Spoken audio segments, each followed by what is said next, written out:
Yo, what's up guys, and welcome back to another Laptime challenge on Gran Turismo 7. After PT for 5 hours missed to upload a new challenge today, they came up with a very special one. It seems that they didn't take any idea and simply pulled out the Red Bull ring in Group 3 vehicles, means you can choose any vehicle you like. Since the current number 1 is the Lancer Evolution Group 3 and I pretty rarely drive this car, I decided let's just go for this one. You have to use racing medium tires. The current world record is set at a 128.7 and that leaves you to beat at least a 131.3. So let's try the best and get right into the guide.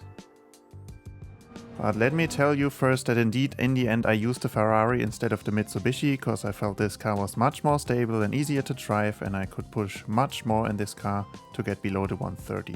Whereas the best I could do in the Mitsubishi was just a 130.5. So let's get into the guide in the Ferrari.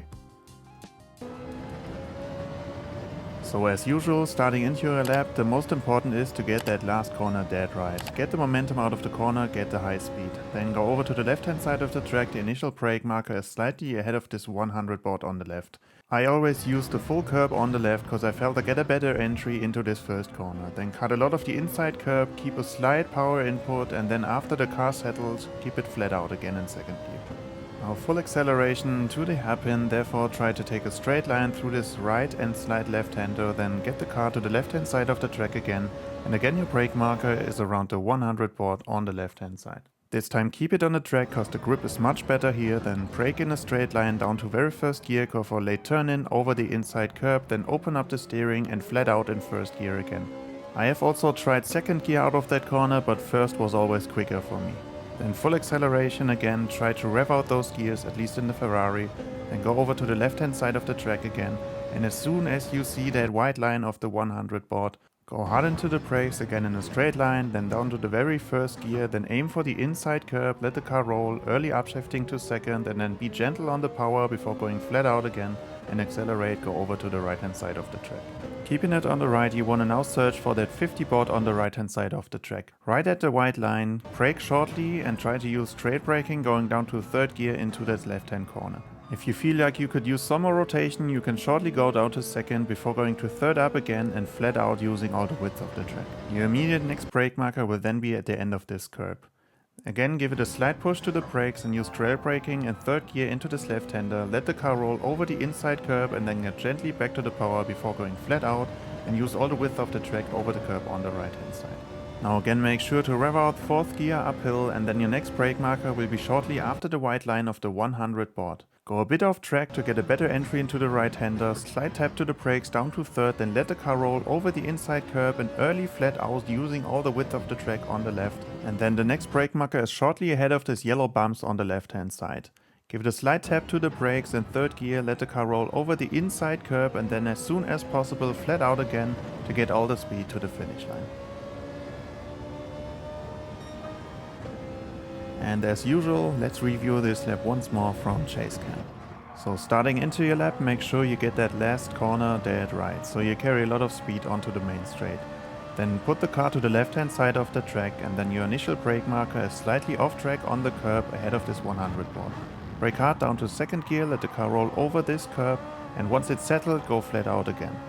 Then accelerate through up to fifth gear, keep a straight line to this next hairpin, then over to the left hand side of the track. And the brake marker you want to search for is slightly ahead of the 100 board on the left. Keep it on track for better grip while braking down to first gear, cut over the inside curb, then early back to the power in first gear. And now accelerate again, try to keep a straight line again and then over to the left hand side of the track.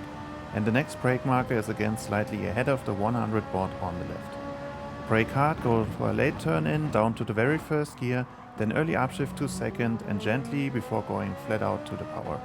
Now go over to the right hand side of the track and the next brake marker is right at the 50 meter board on the right. Slight tap to the brakes down to third, you can also use second for more rotation, then early up to third again, use all the width of the track flat out. At the end of the curb, brake shortly again, use trail braking in third before going flat out again at the exit of the corner. Use the curb on the right hand side and accelerate fourth gear, rev it out uphill, then over to the left hand side and slightly after the 100 board, tap to the brakes down to third, let it roll over the inside curb, fully flat out shortly before braking at those yellow bumps on the left, let the car roll over the inside curb in third, before going flat out again and over the finish line. And that's already it for this week's lap time challenge on the Red Bull Ring and Group 3 vehicles. First, this sounded a bit like a spare shit out of the box from PD, but I have to admit, it's a lot of fun.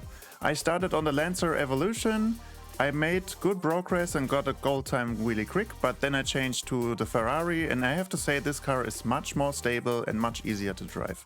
So maybe stick with this one, let me know in the comments what you experienced on the track and which cars you were able to drive or you were succeeding in driving with. And then as usual, if this guide helped you out, I'd be happy if you drop a like, share this video and subscribe to the channel to not miss future ones.